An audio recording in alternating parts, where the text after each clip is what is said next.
والعاقبة للمتقين والصلاة والسلام على سيد الأنبياء والمرسلين أما بعد أعوذ بالله من الشيطان الرجيم بسم الله الرحمن الرحيم يا أيها الذين آمنوا لا تقولوا راعنا وقولوا انظرنا واسمعوا للكافرين عذاب أليم صدق الله مولانا العظيم درود پاک آواز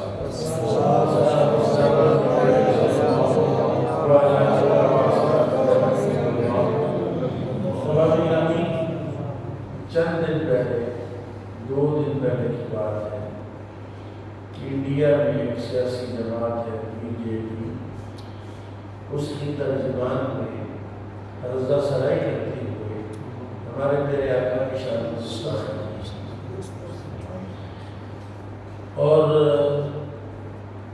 یقینی طور پر ہر مسلمان کا دل رسول پاک صلی اللہ علیہ وسلم کی محبت سے لبریز ہے، اور جب کوئی رسول اللہ کی شان میں گستاخی کرتا ہے تو تکلیف ہوتی ہے، درد ہوتا ہے۔ مسلمان اس عمل پر اپنے رد عمل کا اظہار کرتا ہے۔ یہی ایک ایسی نعمت ہے مسلمانوں کے پاس، ایمان والوں کے پاس، جو اللہ تعالیٰ نے ہمیں عطا فرمائی ہے۔ کائنات کی ساری نعمتیں ہیج ہیں نعمت مصطفیٰ کے ساتھ۔ حضور صلی اللہ علیہ وسلم کی ذات اقدس نعمت کبریٰ ہے۔ گزشتہ رات ہم ایک خدمت پاک کے مجلس میں تھے تو ایک آیت میں نے قرآن کریم کی وہاں گیا، اللہ کہتا ہے وَذَلَّلْنَا عَلَيْهِمُ الْغَمَامَ وَأَنزَلْنَا عَلَيْهِمُ الْمَنَّ وَالسَّلْوَىٰ۔ بنی اسرائیل کو اللہ تعالیٰ نے بادلوں کا سایہ عطا فرمایا۔ آج کل کتنی گرمی ہے، دھوپ میں ٹھہرا نہیں جاتا، کھڑا نہیں ہوا جاتا، ان کے لیے اللہ نے بادلوں کا سایہ کیا، ٹھنڈی ہوائیں چلائی، من و سلوہ نازل کیا۔ جی لباس کے کپڑے آپ کو سلائی کرانا پڑتے ہیں، جو بچہ پیدا ہوا اس کے ساتھ کپڑا بھی ساتھ ہی پیدا ہوا، جیسے جیسے اس کی پروان چڑھا، عمر بڑی، قد بڑا، تو کپڑا بھی ساتھ ساتھ اس صدر بھی بڑا ہوتا گیا۔ اتنی نعمتیں اللہ نے عطا فرمائی، تو لگتا ہے کہ بڑی لاڈلی کون تھی؟ حضرات کائنات میں سب سے لاڈلی امت مصطفیٰ، سبحان اللہ۔ وہ ہم سے لاڈلے نہیں تھے، لاڈلی تھے تو پھر شکلیں بگڑی، خنزیر اور بندر بنائے گئے، لیکن یہ لاڈلی قوم ہے، یہ لاڈلے لوگ ہیں کہ میرے رب نے رسول اللہ کی وجہ سے انہیں اتنا کی شکلیں بگاڑی، نہ ان پر عذاب نازل کیا، بلکہ قرآن نے فرمایا ما قال اللہ لیعذبہم وانت فیہم، محبوب آپ کا رب ایسا نہیں ہے کہ ان کو عذاب دے اس حال میں کہ آپ ان میں موجود ہوں۔ نبی پاک صلی اللہ علیہ وسلم کی موجودگی سورہ حجرات شریف میں اللہ نے فرمایا وفیکم رسول اللہ، تم میں اللہ کے رسول موجود ہے۔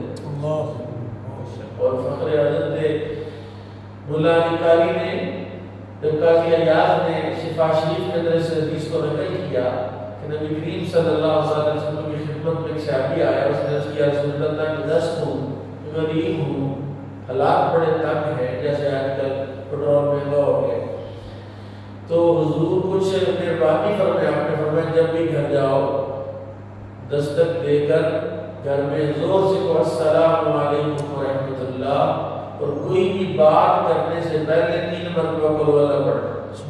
3 مرتبہ کیا کرنا؟ تمہاری تنگ دستی ختم ہو جائے۔ وہ گیا، اس نے 1 دن 2 دن 3 دن عمل کیا، اچانک اس کے لیے پریشانی بنی کہ گھر گیا تو گھر میں بندہ ہی کوئی نہیں تھا، گھر خالی تھا۔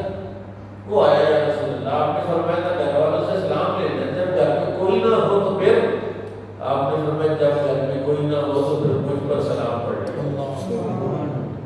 جی جب گھر میں کوئی نہ ہو تو پھر مجھ پر سلام پڑھ لیا کرو۔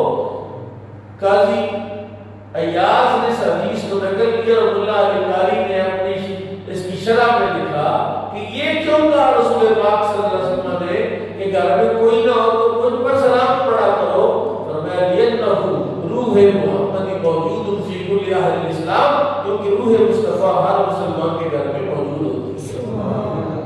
تو ہمارا رسول اللہ کا ساتھ تو بڑا یعنی گہرا ہے، بڑا قریبی ہے۔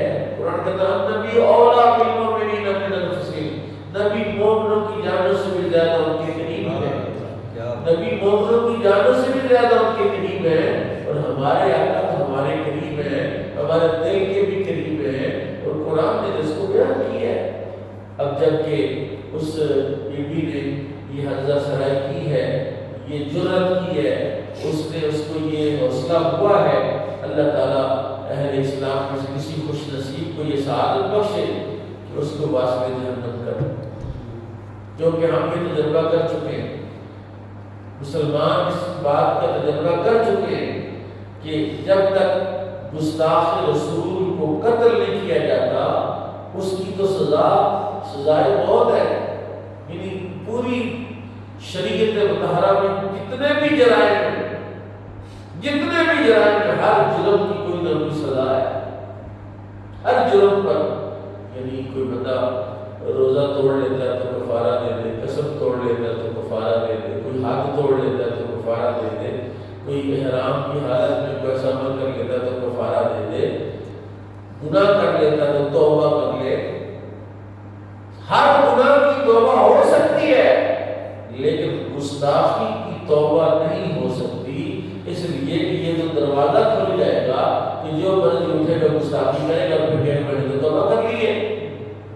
میں نے تو توبہ کر لی ہے، اس لیے رسول اللہ کے گستاخ کی توبہ قبول نہیں ہے، اس کی سزا سوائے قتل کی اور نہیں ہے، اسے قتل کر دیا جائے تاکہ باقی لوگوں کے لیے عبرت ہو جائے کہ جو جدھر بھی منہ مارنا ہے مار سکتے ہو، لیکن شان رسالت میں منہ مارنے کی اجازت نہیں ہے۔ میں آپ کو قرآن کریم کی ایک آیت سناتا ہوں۔ قرآن کہتا ہے یا ایھا الذین آمنوا لا ترفعوا اصواتکم فوق صوت النبی، اے ایمان والو اپنی آوازوں کو نبی کی آواز سے اونچا نہ کرو۔ میں بات کرتا ہوں، آپ بات کرتے ہیں، میری بات پر آپ اونچا بول سکتے ہیں، آپ کی بات پر میں اونچا بول سکتا ہوں، 2 4 5 بندے گفتگو کریں، کلام کریں تو آپس میں بات اوپر نیچے ہو سکتی ہے، فرمایا نہ، ہر کسی سے تم بات اونچی کر سکتے ہو، لیکن میرے نبی کی بارگاہ میں آ کر اپنی آواز کو تم نے نیچا رکھنا ہے، اللہ کیا ہوگا؟ فرمایا وَلَا تَجْهَرُوا بِالْقَوْلِ كَجَهْرِ بَعْضِكُمْ لِبَعْضٍ أَن تَحْبَطَ أَعْمَالُكُمْ وَأَنْتُمْ لَا تَشْعُرُونَ، کیونکہ میرے نبی کی بارگاہ میں اگر تم نے بڑی بات اونچی کی تمہارے اعمال ضائع کر دوں گا، تمہاری نیکیاں تباہ و برباد کر دوں گا، اور تمہیں شعور بھی نہیں ہوگا، تمہیں پتہ بھی نہیں ہوگا۔ اور قرآن کریم میں جو آیت بات کرنے تلاوت کے لگے تھا یا الذین آمنوا لا تقولوا راعنا، ایمان والو راعنا کے لفظ استعمال نبی کریم صلی اللہ علیہ وسلم کے پاس فرماتے تھے، جب گفتگو کرتے تھے تو صحابہ کہتے تھے راعنا یا رسول اللہ ہماری رعایت کریں، یا رسول اللہ ہماری رعایت کریں، تو حضور اس بات کو دوبارہ بیان کر دیتے، دوبارہ ارشاد فرما دیتے۔ اب کیا ہوا؟ یہودیوں کے ہاں یہ رائنا کا لفظ مطلب گالی کے استعمال ہوتا تھا، اور ایک یہودی آیا، اس نے آ کر رائنا کا لفظ استعمال کیا، حضرت ساتھ کھڑے ہوتے۔ آپ یہودیوں کی زبان کو جانتے تھے، آپ نے فرمایا اگر دوبارہ یہ لفظ بولا تو میری گردن اڑا دوں گا۔ اس نے کہا ہم کیا کہتے ہیں، مسلمان بھی تو کہتے ہیں رائنا، اس لیے ہم نے بھی رائنا کا لکھا، وہ کہتی ہیں لیکن اگر آپ تم نے یہ لفظ استعمال کیا تو میری گردن اڑا دوں گا میں۔ اسی وقت میرے اللہ نے قرآن اتارا، فرمایا یا ایھا الذین آمنوا لا تقولوا راعنا وقولوا انظرنا واسمعوا وللکافرین عذاب علیم، اے ایمان والو قیامت تک اب نبی کی بارگاہ میں راعنا کا لفظ استعمال نہیں کرنا۔ کیا کرنا؟ انظرنا یا رسول اللہ، یا رسول اللہ انظر حالنا، یا حبیب اللہ اسمع قالنا، اننا فی بحر غم مغرق خذ یدی سہل لنا اشکالنا۔ تو بھائی نبی کریم صلی اللہ علیہ وسلم کی شان میں گستاخی ناقابل برداشت ہے۔ اب میں قرآن کریم کی چند آیات خدمت میں رکھتا ہوں، اس میں رب تعالیٰ نے پیارے آقا امام الانبیاء صلی اللہ علیہ وسلم کی عظمت اور شان اور آپ کی رفعت اور آپ کے مقام و مرتبے کو ایک دو آیت ایسی ہے کہ تھوڑا ہماری تربیت بھی ہے اس میں، اور اس میں ہمارے لیے ایک سبق بھی ہے، اور وہ سورہ حجرات. یہ سورہ حجرات وہ واحد سورہ ہے جس میں اتنے مضامین ہیں کہ اگر یہ بات کہی جائے کہ سورہ حجرات مضامین کے اعتبار سے تمام صورتوں میں قرآن پاک کے تمام آیات میں اور تمام صورتوں میں ان کی سردار ہے، اتنی امیر یہ سورہ ہے جس کی ہر ایک آیت پر ایک نئی تفسیر ہے، ایک نیا واقعہ ہے، ایک نئی کہانی ہے، ایک نیا ایک حکم ہے. پہلا تو یہ سمجھیے کہ اللہ تعالیٰ نے حبیب کریم صلی اللہ علیہ وسلم کی ذات اقدس کے بارے میں فرمایا کہ اگر میرا نبی تمہیں کوئی ایسی بات کہہ دے جو تمہیں پسند نہیں ہے، نبی پاک نے تمہارے لیے کہہ دیا اور تمہیں وہ بات پسند نہیں ہے، تمہیں اختیار ہی نہیں ہے کہ تم نبی کی بات کو رد کر سکو کہ میری مرضی نہیں ہے، میرا دل نہیں مانتا. حضرت زینب بنت جحش جو رسول اللہ کی پھوپھی زاد بہن تھی، حضرت عبداللہ بن جحش کی ہمشیرہ تھی، رسول اللہ نے ان کا نکاح حضرت زید بن حارثہ کے ساتھ طے کر دیا. حضرت زید جو ہیں وہ غلام تھے، اب یہ قریش کے اعلیٰ خاندان کی خاتون تھی. اب جب یہ ہوا تو ان دونوں بہن بھائیوں نے کہا کہ یہ کیسے ہو سکتا ہے، یہ کیسے ہو سکتا ہے کہ نبی پاک صلی اللہ علیہ وسلم ہمارے بارے میں کوئی ایسی بات کرتے ہیں، ہمیں تو پسند ہی نہیں ہے، ایک غلام ہے، ہم آزاد ہیں، پھر قریش کے خاندان کے اعلیٰ خاندان کے لوگ ہیں، تو رسول پاک نے ہمارے بارے میں ایسی بات کیوں کر دی. ابھی انہوں نے آرگو کیا تھا، آپس میں گفتگو کی تھی، آپس میں کلام کیا تھا کہ ہم حضور سے کہتے ہیں کہ ہمیں یہ رشتہ منظور نہیں ہے.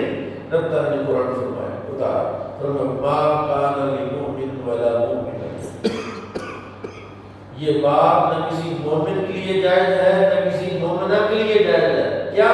اذا قضى اللہ ورسولہ امرا، جب اللہ اور اس کا رسول کسی معاملے میں فیصلہ فرما دے، ان یکون لهم الخیرۃ من امرہ، کہ وہ اس معاملے میں جس میں اللہ کا حکم آ گیا، جس میں رسول اللہ کا حکم آ گیا، اس میں اپنے اختیار کو استعمال کریں. کیونکہ ہماری مرضی ہے مانے نہ مانے، ہماری مرضی ہے کرے نہ کرے، اور رسول اللہ اور اللہ کا حکم آ گیا اس میں، تو مومنوں کا اختیار اللہ نے سلب کر لیا کہ اب میرے نبی کا حکم آ گیا ہے، اب تمہارے لیے اختیار نہیں رہا، تمہارے اختیارات سارے رسول اللہ کی بارگاہ میں ختم ہو گئے ہیں.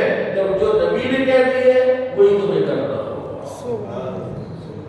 اور پھر فرمایا من یعص اللہ ورسولہ فقد ضل ضلالا مبینا، جس نے اللہ اس کے رسول کی نافرمانی کی وہ گمراہ ہو گیا اور صریح گمراہی میں چلا گیا، اور وہ بہک گیا اور کھلی گمراہی ہے کہ اللہ اس کے رسول کی احکام کو رد کرے. یہاں اگر رسول اللہ نے فرمایا گاڑیاں رکھو، یار میرے نہ خرد ہو گئی، گاڑی میں خارش ہوتی ہے، داڑھی تو رکھو یہ نہیں. اور جب اللہ نے کہا، رسول اللہ نے کہہ دیا، جو حکم رسول اللہ نے مومنوں کے بارے میں کہہ دیا ہے، مومن پابند ہے اس بات کے کہ آگے سے اپنی باتیں اور اپنے رسم و رواج اور اپنے کلچر کو سامنے نہ رکھے کہ ہم کریں نہ کریں.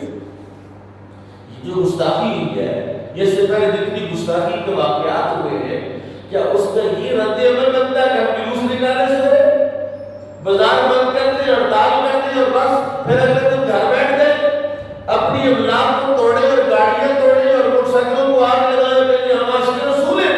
نہیں، اس کا اصل رد عمل یہ ہے کہ جب گستاخ گستاخی کریں تب اپنے نبی کے اور قریب ہو جائے، ہمارا کردار اور بہتر ہو جائے، ہم نبی کریم صلی اللہ علیہ وسلم کی سنت کے اور بہتر بن جائے. انہیں تو چڑھ رسول اللہ سے ہے، انہیں تو چڑھ اسلام سے ہے، انہیں تو چڑھ رسول اللہ کی سنت اور طریقے سے ہے،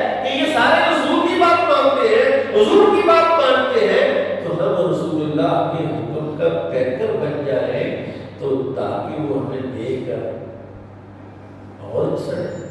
قرآن کی قائد ہے. حالانکہ ہمارے آقا کریم کی یہ عادت مبارک ہے کہ حضور بد دعا نہیں دیتے. رسول اللہ نے کبھی بد دعا نہیں.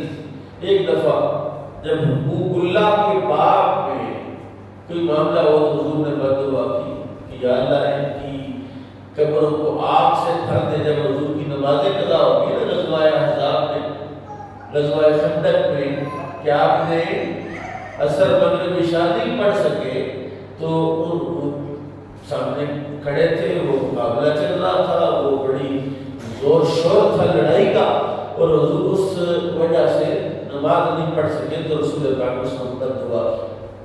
اس وقت بد دعا کی, لیکن عمومی طور پر میرے آقا بد دعا نہیں فرماتے. قرآن کریم نے ایک بڑی خوبصورت بات کی ہے. سورہ آل عمران کے اندر چوتھے بار میں اللہ فرمایا کل موتو بغیظکم, کل موتو ادو علیکم العناق بالغیظ کل موتو بغیظکم. یعنی جب نبی پاک صلی اللہ علیہ وسلم قرآن نے کہا, اب یہ جو ہمارے حکمران ہیں یہ بڑی یاریاں لگاتے ہیں, بڑی دوستیاں لگاتے ہیں, بڑے تعلقات قائم کرتے ہیں, کہتے ہیں ہمارا ان کے بغیر گزارا نہیں. اللہ رسول منع کر رہا ہے کہ یہ تمہارے خیر خواہ نہیں ہو سکتی, یہ تمہارے خیر خواہ نہیں. آیت سمجھ رہا, چونکہ در سے قرآن ہے نا تو یہ آیت سمجھ انشاءاللہ بڑا مزہ آئے گا آپ کو. اللہ تعالیٰ کیا کہہ رہا ہے, رسول اللہ کیا کہہ رہے ہیں, اور ہم کیا کہہ رہے ہیں, ہمارا طرز عمل کیا ہے. سن لو, اللہ کہتا ہے یا الذین آمنوا لا تتخذوا بطانۃ من دونکم, ایمان والو اپنے راز دوسروں کو بیان نہ کرو. اپنے راز کن کو بیان کرو, دوسرے کو نہیں, یہودی عیسائی, یہودی اور عیسائیوں سے اپنے راز شیئر نہ کرو. لا یعلونکم خبالا, کیونکہ وہ تمہاری خرابی میں کمی نہیں کرتے, وہ تمہیں خراب ہی کرنا چاہتے, تمہیں ناکام و نامراد ہی دیکھنا چاہتے ہیں. کہتے ہیں وَدُّوا مَا عَنِتُّمْ, انہیں یہ بات پسند ہے کہ تم پھنس جاؤ, تم مصیبت میں مبتلا ہو, خوش ہوتے بغلے میں جاتے ہیں کہ یہ لو جی ان کی معیشت ڈوب گئی ہے, لوگ اب مزہ آئے گا. قَدْ بَدَتِ الْبَغْضَاءُ مِنْ أَفْوَاهِهِمْ, کبھی کبھی ان کی یہ بکواس ان کے منہوں سے تمہاری دشمنی ظاہر ہو جاتی ہے. قَدْ بَدَتِ الْبَغْضَاءُ مِنْ أَفْوَاهِهِمْ, کبھی کبھی تمہارے خلاف زبان سے کوئی لفظ منہ سے نکل جاتا ہے, منہ سے کہہ بیٹھتے ہیں. اور فرمایا وَمَا تُخْفِي صُدُورُهُمْ أَكْبَرُ, حالانکہ تمہاری دشمنی ان کے سینوں میں اس سے بڑی ہے. ابھی تو ان کے اندر جو پھاپڑ مچا ہوا ہے, اندر جو آگ لگی ہے تمہاری ان چیزوں کو, تمہاری ترقی کو دیکھ کے, تمہاری کامیابی کو دیکھ کے, وہ تو بہت بڑی ہے. قَدْ بَيَّنَّا لَكُمُ الْآيَاتِ إِن كُنتُمْ تَعْقِلُونَ. اور فرمایا وَإِذَا خَلَوْا عَدُّوا عَلَيْكُمْ الْأَنَامِلَ مِنَ الْغَيْظِ, اور جب وَإِذَا لَقُوكُمْ قَالُوا آمَنَّا وَإِذَا لَقُوكُمْ, جب تم سے ملتے ہیں تو ایسی بھی تو ماننے ہیں, ہم بھی تو ماننے والے ہیں. وَإِذَا خَلَوْا عَدُّوا عَلَيْكُمُ الْأَنَامِلَ مِنَ الْغَيْظِ, اور جب علیحدہ ہوتے ہیں تو اپنے دانتوں سے اپنی انگلیاں کاٹتے ہیں, انگلیاں چباتے ہیں دانتوں کے نیچے کہ یار یہ کیسے ہو گیا, تم نے دل کو مارنا تھا, یہ کیسے بچ گئے. فرمایا کل موتوا بغیظکم, محبوبہ فرما دیجیے مر جاؤ اپنے غصے میں, مر جاؤ اپنے, کیا مطلب غصے میں مر جاؤ. کہا نہیں, یہ اصل میں رسول اللہ اسلام کی, مسلمانوں کی عروج اور ترقی کی دعا کر رہے ہیں. اب ان کا ساڑ کس میں ہے کہ مسلمان جیسے جیسے عروج پائیں گے تیسے تیسے جو ہے وہ سڑیں گے. فرمایا رسول اللہ کہہ رہے ہیں یا اللہ اسلام کو عروج عطا فرما, تاکہ جیسے جیسے اسلام کو عروج دیکھیں, جیسے جیسے اسلام کی ترقی دیکھیں, جیسے جیسے مسلمانوں کا اسلام کے ساتھ جڑنا دیکھیں, اور زیادہ غصے میں فرمایا کل موتوا بغیظکم, اپنے غصے میں مر جاؤ. اس لیے میں تو یہ بات کہتا ہوں کہ میں بھی جلوس نکالنے کے حق میں ہوں کہ اپنا اظہار عشق رسالت کرنا چاہیے, لیکن سب سے بڑا اظہار عشق رسالت یہ ہے کہ جو بندہ عاشق ہے رسول اللہ, کون کون عاشق ہے؟ سارے اگر عاشق ہیں تو ہر گھر میں قرآن کا حافظ موجود ہو, ہر گھر میں دین کا عالم موجود ہو, ہر گلی میں مفتی موجود ہو. ایسے تو بڑے مفتی یہاں چوک میں کوئی بات کر رہے جناب فتوے ہیں اتنا موٹے، لیکن حقیقت میں دین کے پڑھے لکھے لوگ زیادہ کرو. یہ ہے رسول اللہ کا عشق اور یہ ہے رسول اللہ کی محبت اور یہ ہے گستاخوں کا صحیح علاج کہ ہم اپنی اولادوں کو دین کا علم پڑھائیں. جن کا علم پڑھا رہے وہ ہم سے خوش ہیں. یعنی آپ دیکھیں فلسطین کے بچوں کو، فلسطین کے لوگوں کو، خواتین کو، ان کا لباس بھی سارا یہودیوں والا، جی ڈریسنگ ساری ان کی، رسم و رواج سارے ان کی، اور لڑ بھی رہے ہیں. اور یہودی اس کے باوجود ہمیں مار رہے ہیں وہاں کہ ہماری شکلیں ان کی شکلوں جیسے، ہماری داڑھی ان کی داڑھیوں جیسے، ہمارے لباس ان کے لباس جیسے، لیکن اس کے باوجود وہ ہمیں مار رہے ہیں. کیوں؟ اس لیے وہ سمجھتے ہیں کہ یہ مسلمان ہیں اور یہ یہودیوں کے مخالف ہیں اور یہ مسجد اقصیٰ پر قبضہ کر لیں گے اور یہ مسجد اقصیٰ ہم سے چھین لیں گے، وہ ہمیں مار رہے ہیں. اس کا مطلب ہے وہ تو ہمارے مخالف ہیں، اور جو ہمارا مخالف ہو اپنے مخالفوں کے طریقے پر چلنا اچھی بات نہیں سمجھا. جو مخالف ہے، مخالف کے ساتھ مخالفت ہونی چاہیے کہ نہیں؟ بولو تو صحیح ہے. مخالفت کے ساتھ مخالفت ہونی چاہیے. جو شریک ہے اس کے ساتھ شریکہ پورا ہونا چاہیے کہ بھئی ہم دیکھ لیں گے تو نکال لیں گے. تو کافر ہمارے اسلام کے مخالف ہیں، ہمارے قرآن کے مخالف ہیں، ہمارے دین کے مخالف ہیں، ہمارے نبی کے مخالف ہیں، ہمارے نبی کے عزت و شان کے مخالف ہیں، اور جو نظام زندگی ہمارے آقا لے کر آئے ہیں اس نظام زندگی کے مخالف ہیں. اور انہوں نے بڑا پیسہ لگایا، بڑی دولت لگا رہے ہیں جی. نئے کورسز، نئی یونیورسٹیاں، نئے طریقے، پیسہ، دولت، مال کی فراوانی. حالانکہ ہمارے آقا امام الانبیاء صلی اللہ علیہ وسلم نے ارشاد فرمایا کہ تمہیں دنیا کے لیے نہیں بنایا. الدنیا سجن المؤمن و جنت للکافر. دنیا مومن کے لیے قید خانہ ہے، کافر کے لیے اور بولو تو صحیح. اور چوڑا یہ کلاموں کی چوڑ میں ڈالتے میں رکھتے ہیں سبحان ہے. ادھر سبحان اللہ. دنیا مومن کے لیے کیا ہے اور کافر کے لیے کیا ہے؟ جنت. اور ہم مومن آج کل دنیا کو جنت بنانے کے چکر میں ہم دنیا کو کیا بنانا چاہتے ہیں؟ اپنا گھر اپنی جنت لکھا ہوتا ہے. یہ پمفلٹ بنے ہوئے ہیں سوسائٹی میں لکھا اپنا گھر اپنی، اور پھر انہوں نے بڑی بڑی سوسائٹی میں بڑی عالی شان قسم کی سہولتیں دی تھی. جنت نصیب ہے جنت کی طرح. اور ہماری جنت وہ ہے جو پوشیدہ ہے، مرنے کے بعد وہاں جانا ہے. دنیا ہمارے لیے قید خانہ ہے اور قیدی قید خانے میں راحت اور آرام سے نہیں رہتا، پریشان رہتا ہے کہ کب قید سے چھوٹوں. کون کہتا ہے ولی مر گئے قید سے چھوٹے اپنے گھر گئے. کبھی آپ نے دیکھا ہے؟ اکثر بڑی یہ بات آپ بتائیے کہ جس قبرستان میں جا کر خوف وحشت پیدا ہو، کیوں ہوتی ہے؟ کہ ہم درمیان کو بندہ بیٹھا کرے وحشت مطلع ہو نہیں سارے بیٹھے ہو بندے میں بیٹھ کے جا کے. جس قبرستان میں خوف ہے، وحشت ہے، وہاں اللہ کا عذاب ہو رہا ہے. اور کتنے ہی ایسی قبریں ہیں جہاں بیٹھ کے وحشت نہیں ہوتی. کتنی ایسے مزارات وہاں بیٹھ کر وحشت نہیں ہوتی. جہاں وحشت نہیں ہے وہ اللہ کی رحمت ہے، اور جہاں وحشت ہے وہ اللہ کا عذاب ہے. اور اللہ کے عذاب میں مبتلا ہونا کسی عقلمند کے لیے جائز نہیں ہے. اور جب کائنات میں، دنیا میں، زندگی میں تمہارے پاس یہ سہولت موجود ہے کہ تم نبی کا طریقہ تھام لو تاکہ آخرت کے عذاب سے بچ جاؤ، قبر کے عذاب سے بچ جاؤ. یہی تو قرآن میں کہہ رہا ہے، یہی تو دین میں کہہ رہا ہے. اور فرمایا سنو ذرا، بڑی مزیدار آیت ہے اور میں سمجھ رہا ہوں کہ شاید چاولوں کی خوشبو نہیں آ رہی، لیکن دل کا ہے کہ جلدی سے کھائیں. تو میں آپ کو ایک آیت سنا کے اور بات ختم کرتا ہوں. اللہ کہتا ہے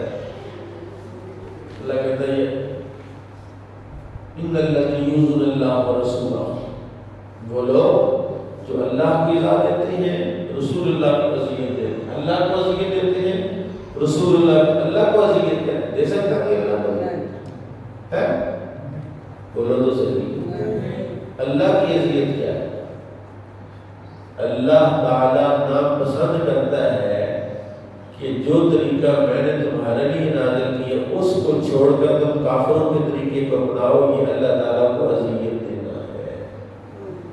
اللہ کے حکم کو نہ ماننا، اللہ نے نماز کا حکم دیا نماز نہ پڑھنا، جی اللہ تعالیٰ کو اذیت دینا کا مطلب یہ ہے کہ اللہ کی ذات کے بارے میں ایسے الفاظ استعمال کرنا، ایسے لفظ استعمال کرنا جو اس کی شان کے لائق کہتے ہیں اللہ میاں،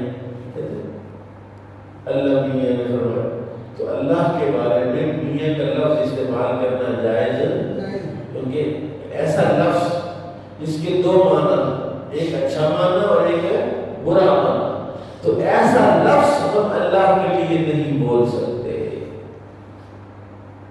اللہ جل مجدہ کے لیے پاکیزہ اور پاک لفظ بولے جائیں، صحیح لفظ بولے جائیں، اللہ کی شان کا اعتراف بھی کیا جائے اور اللہ کی شان بیان بھی کی جائے۔ جی اور فرمایا ان الذین یؤذون اللہ ورسولہ، رسول اللہ کی اذیت کیا ہے؟ کہ بندہ حضور کو اذیت دیتا ہے، اس کا کیا مطلب؟ اس کا مطلب یہ ہے کہ نبی کریم صلی اللہ علیہ وسلم کی عظمت اور شان کے خلاف کوئی لفظ استعمال کرنا، مثلا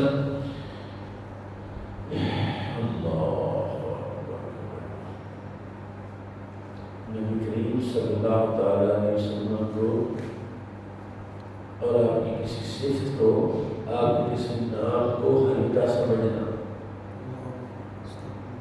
مثلا یہی بات ہے کہ وہ جو فاحشہ عورت ہے جس نے گستاخی کی ہے، اس کو بندہ ہلکا سمجھو یار کوئی بات نہیں پھر کیا ہو، تو یہ رسول اللہ کے لیے اذیت ہے، یہ تکلیف کا باعث ہے۔ اور نبی کریم صلی اللہ علیہ وسلم کے بارے میں کوئی ایسا لفظ استعمال کرنا جو لفظ ہم عام طور پر اپنے لیے استعمال کرتے ہیں، جی مثلا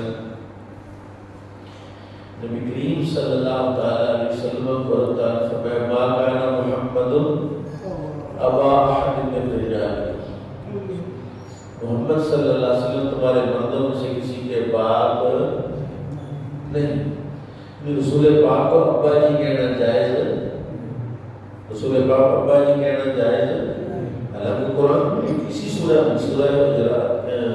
احزاب کے اندر یہ فرمایا النبی اولیٰ بالمؤمنین من انفسہم وازواجہ امہاتہم، نبی کی بیویاں مومنوں کی، نبی کی بیویاں مومنوں کی، جب نبی کی بیویاں مومنوں کی مائیں ہیں تو نبی کیا ہوئے؟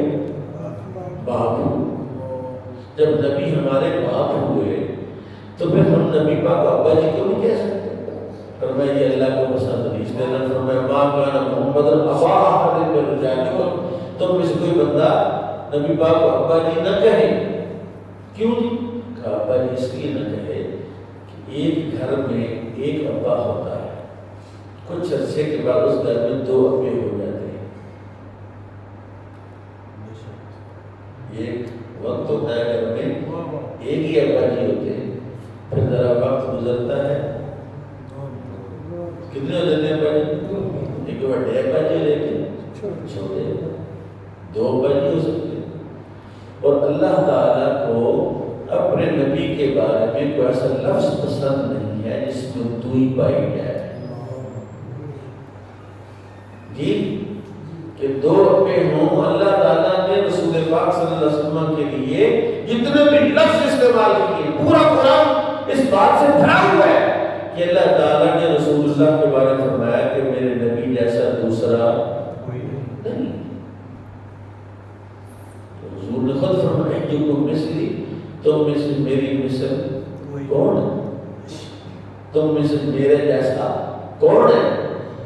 ایک زمانہ تھا، یہ ہندوستان کی بات ہے، جب انگریز ادھر تھا تو ایک مولوی صاحب نے تقریر کرتے کہا اللہ الصمد، اللہ غصہ، اللہ بے نیاز ہے، اور وہ ایسا بے نیاز اگر چاہے تو ایک آن میں ہزاروں محمد پیدا کر، ایک آن میں ہزاروں محمد۔ اب یہ ایسی جاہلانہ بات تھی، ایسا کفریت جملہ تھا کہ علماء اہل سنت تڑپ کے رہ گئے کہ یہ اللہ کی شان بیان کرتے ہیں، کیا واقعات حرکت کرتی ہے۔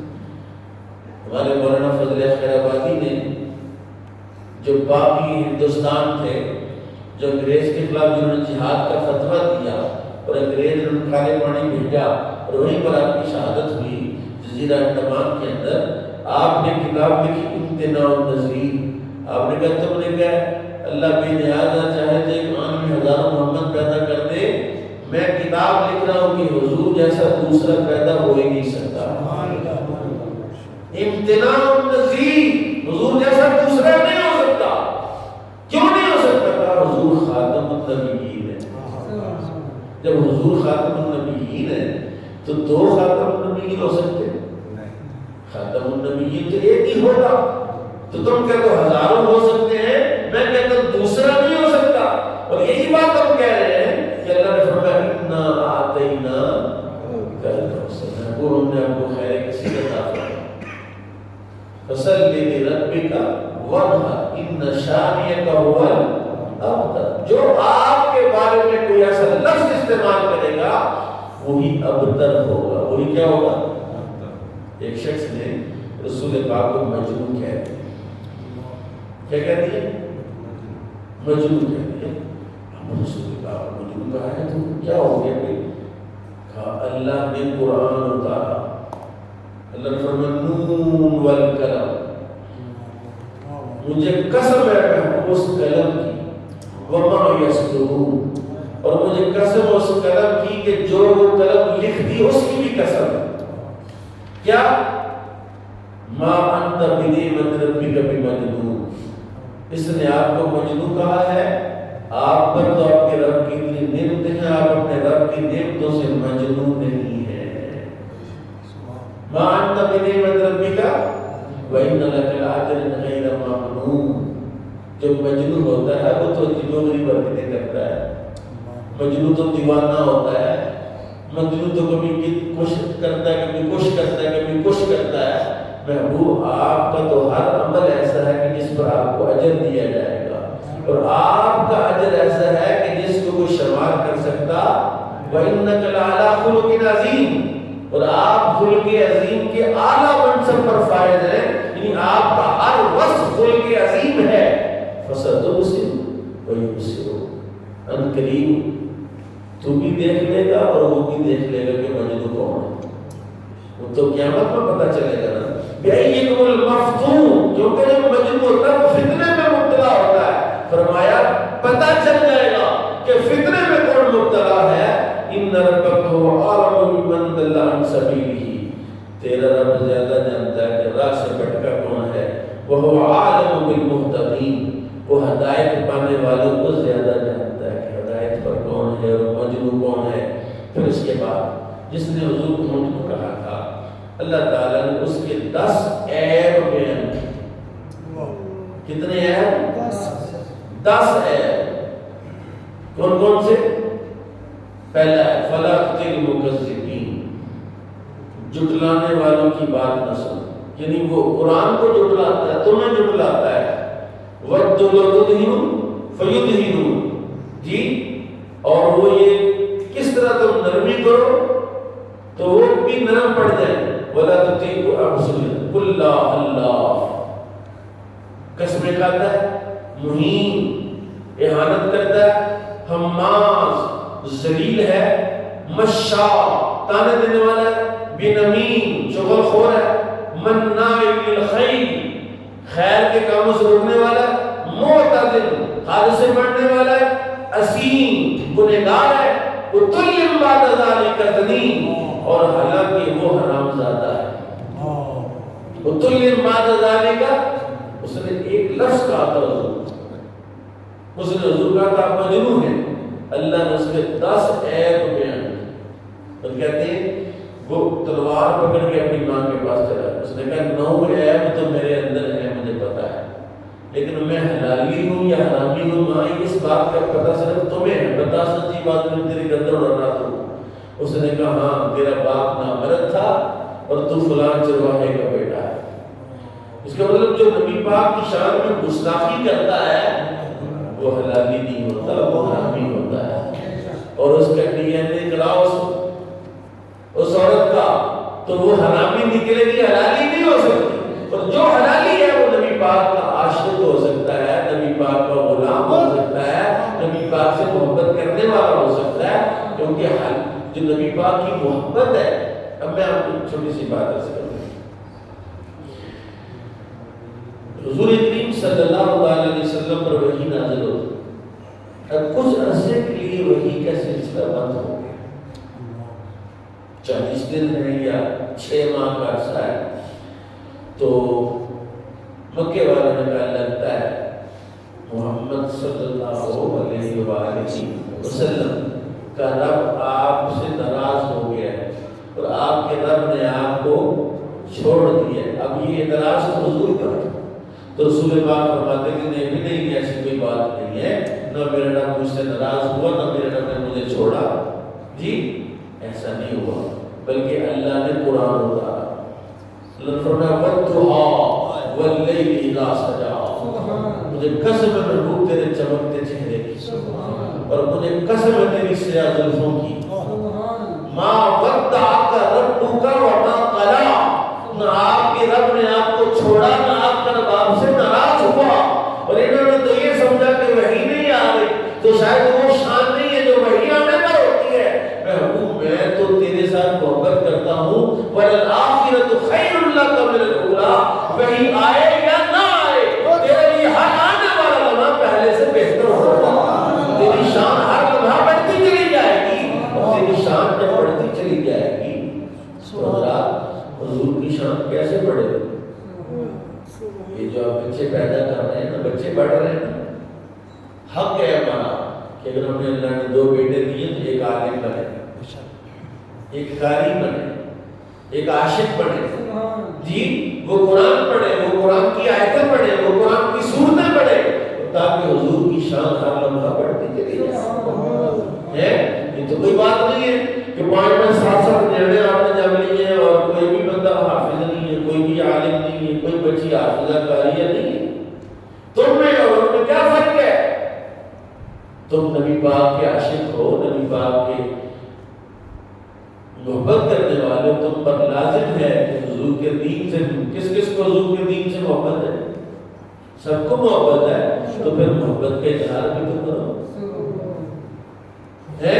یہ کیسی محبت ہے کہ خود بھی ساری زندگی پیسے کمانے پر لگا دی، اولادوں کو بھی پیسے کمانے پر لگا دی، اور دین کیوں کہہ دی ہے تم نے؟ حالانکہ دین تو ہر لمحہ تمہیں دے رہا ہے، عزت دے رہا ہے، پاکیزگی اور طہارت دے رہا ہے۔ نہیں تو دیکھو جا کے گائے کا پیشاب پینے والے، تمہیں اللہ نے گائے کے پیشاب سے بچا لیا، تمہیں اللہ نے گندی چیزیں کھانے اور پینے سے بچا لیا ہے۔ تمہاری طبیعت اور مزاج میں ایسی نفاست اللہ نے رکھی ہے کہ گندی چیزوں سے تم نفرت کرتے ہو، اچھی چیزیں تمہیں اچھی لگتی ہیں، اور وہ ایسے گندے ہیں کہ گندی چیزیں وہ گائے کا پیشاب پیتے ہیں۔ پڑھے لکھے ہندو کٹھے کر لو، وہ بھی گائے کا پیشاب، گو موتر پیتے ہیں۔ ہم کتنے خوش نصیب لوگ ہیں کہ جس نبی کی وجہ سے یہ سارا کچھ ہمیں ملا ہے۔ اللہ تعالیٰ اس نبی کے ساتھ وفاداری کرنے کی توفیق عطا فرمائے۔ اچھا مجھے ایک بات بتائیے، حضور سے وفاداری کی کیا کیا صورت ہے؟ ویسے ایک تو صورت یہ ہے کہ ابھی ہم باہر نکلے اور جناب نعرے لالا کہتے پونے گھنٹے بعد کارواں میں جا کے سونے، ایک تو وفاداری یہ ہوئی۔ ایک وفاداری یہ ہوئی کہ ہم جب بھی جہاں بھی ہوں کوئی ہمیں دیکھے تو انہیں نبی یاد آ جائے۔ اصل وفاداری کیا ہے کہ ہم اپنے جسم پر حضور کی چہرے کو سجائیں، ہم اپنے اخلاق پر، اپنی زبان پر رسول اللہ کی سیرت اور کردار اور آپ کے اخلاق کی کریمانہ کو سجائیں، زیادہ سے زیادہ بچوں کو عالم بنائیں، قاری بنائیں، حافظ بن کے بھیجیں، بندے حافظ بن کے دکھانے کی کتنی ہوتا ہے نا، یہ کھائیں گے کہاں سے؟ تو میں آپ کو بتاتا ہوں اتنے بندے تم انٹر کرا رہے ہو، گریجویٹ بنا رہے ہو، ماسٹرز کیا ہوا ہے، کتنے ہی بے روزگار کر رہے ہیں، پریشان کر رہے ہیں، نوکریاں نہیں مل رہی. کوئی ایک ہی عالم قاری حافظ بتا دو جو بے روزگار ہو ہے کوئی؟ مولوی کھاتے بڑا تو بھی اللہ دیتا ہے تو کھاتے نا بھائی. قرآن پڑھو، اللہ تمہیں بھی دے